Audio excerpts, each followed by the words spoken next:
कभी ये ना हो कि उनके मन में कुछ ऐसा हो कि भाई ठीक है पंजाब की बात कर लें, हम हरियाणा की ना करें। अगर कोई ऐसी बात हुई तो फिर हमारी मजबूरी होगी कि फिर हरियाणा में वो कुछ होगा जिसकी उम्मीद नहीं कर सकते। दो मुख्य फसलें पे चर्चा नहीं है। क्या चर्चा नहीं हुई है तो माननी नहीं है, चर्चा हुई हो तो माननी नहीं है। उनमें एक फसल जो अमृतसर की पावन धरती, प्रकाश पर्व का शुभ दिन, एक परंपरा की शुरुआत। मुख्यमंत्री तीर्थ यात्रा योजना। अब हर उम्र और हर तबके के लोग अपने अपने तीर्थ स्थलों का सफर कर सकेंगे। नांदेड़ यानी खंड श्री हुजूर साहिब तख्त। बस भगवंत मान दे बहुत शुक्रमान है, साडा बेटा है भगवंत मान।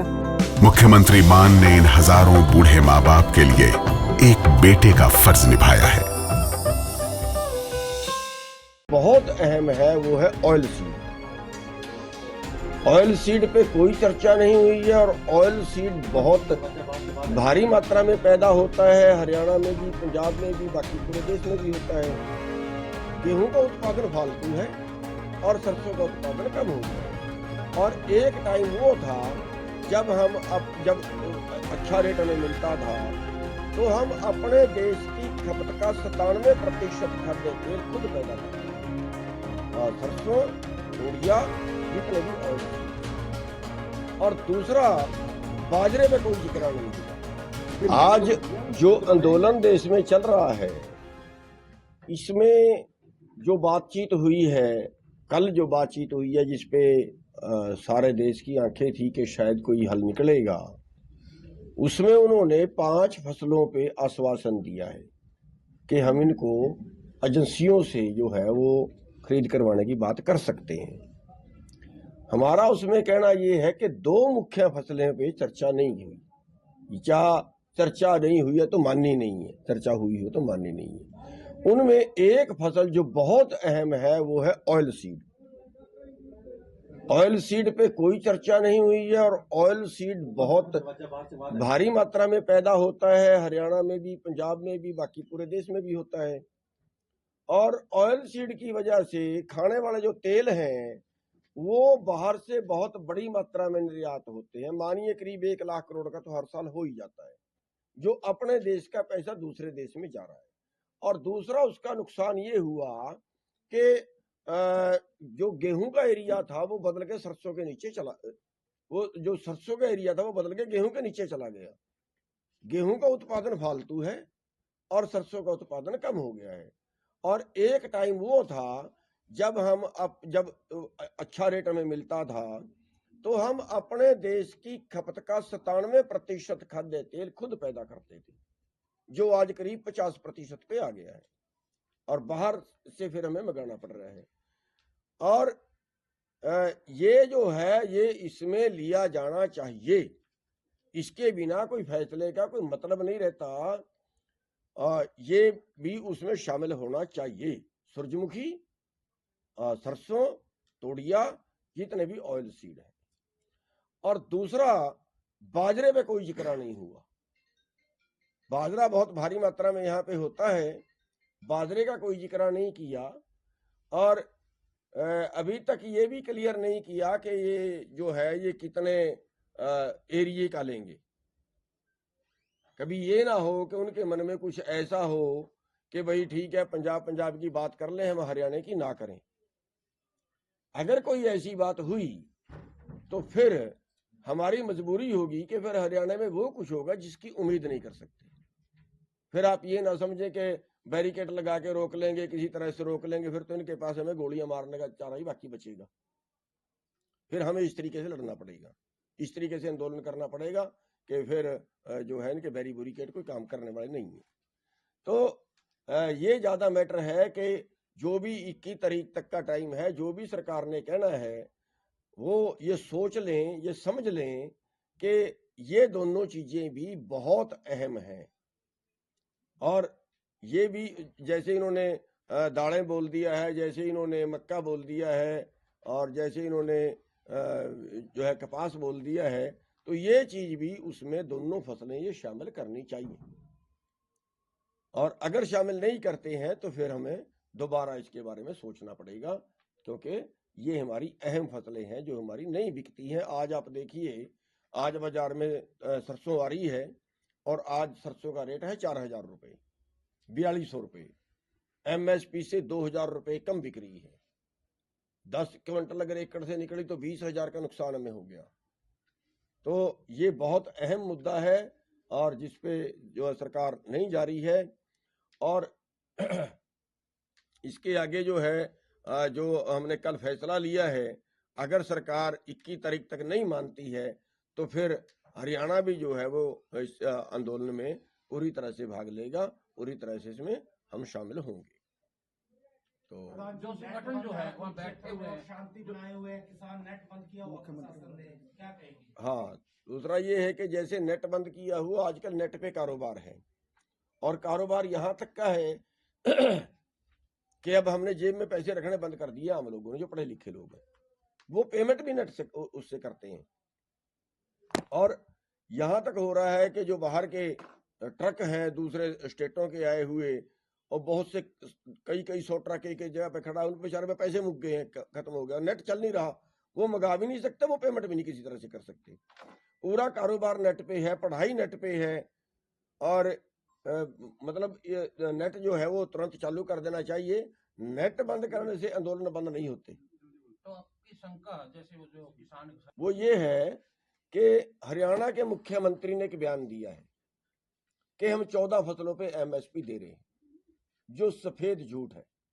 जो मैं आपके सामने उदाहरण बता रहा हूं कि आज हमारी सरसों 4,000 में बिक रही है। भावांतर के तहत जिन फसलों को लाया गया, बाजरा है 300 रुपये कम बिका है। आपके आंदोलन किया सूरजमुखी का भी इन्होंने भावांतर में ले आए और उसका 500 रुपये से 700 रुपये तक MSP से कम मिला है। दालें कोई MSP पे नहीं खरीदी जाती हैं।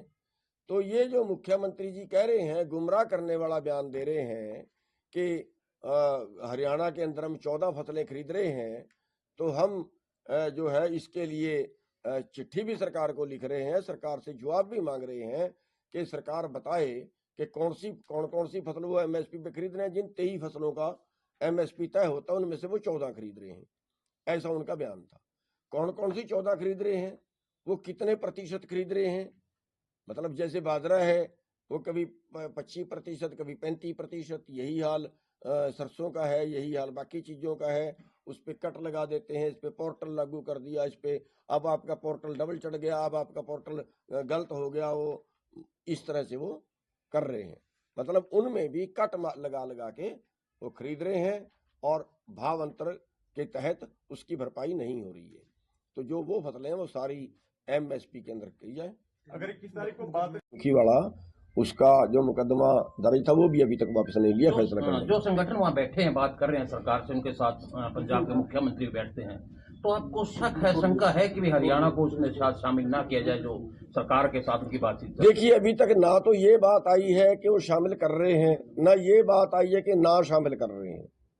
हम तो एक आपके माध्यम से चेतावनी देना चाह रहे हैं कि कभी हो सकता है, क्योंकि पंजाब के मुख्यमंत्री साथ में बैठे हैं, हरियाणा का मुख्यमंत्री तो साथ में भी नहीं बैठा। हरियाणा के मुख्यमंत्री को भी तो साथ में बैठना चाहिए ना, जो बात हो हरियाणा के मुद्दे भी तो वो उठाए ना, उनको तो हरियाणा की वकालत करनी है, वो करें। तो ये ना हो कि कहीं वो ऐसे कोई गुमराह कर दें, गोलमोल बात को कर दें कि हरियाणा शामिल ना हो। हमारा प्रेस कॉन्फ्रेंस करने का जो आज का मेन मकसद है वो ये है कि हरियाणा में भी वही चीज लागू हो जो पंजाब में हो। कभी कहीं किसी और तरह का ये समझ लें कि हरियाणा में अभी किसान नहीं उठे हैं। अभी हमने दिखा दिया है, जो हमने ट्रैक्टरों का प्रदर्शन किया है, जो हमने टोल बंद किए, हम इस आंदोलन में हमने दिखा दिया है कि हम भागीदारी हैं, वही मांगे हमारी भी हैं। जो फसलों का अगर देखिए, ये तो उनको पता होगा कि लेंगे कि नहीं लेंगे, लेकिन हमारा कहने का मतलब ये है कि एक तो ये जो 2 फसलें नहीं ली गई हैं, ये बहुत ही अहम फसलें हैं डाइवर्सिफिकेशन के लिए भी, जिसकी वो बात करते हैं। डाइवर्सिफिकेशन के लिए भी ये बहुत जरूरी है, क्योंकि सरसों के नीचे का एरिया बदल के गेहूं के नीचे चला गया है। गेहूं में 6 पानी लगते हैं, 5 पानी लगते हैं, सरसों में 2 पानी लगते हैं। 2 भी ना लगाओ तो भी चल जाता है। सरसों में तो ज्यादा पानी फुहारे से ही देते हैं, वो तो उसमें बहुत कम पानी की लगता है।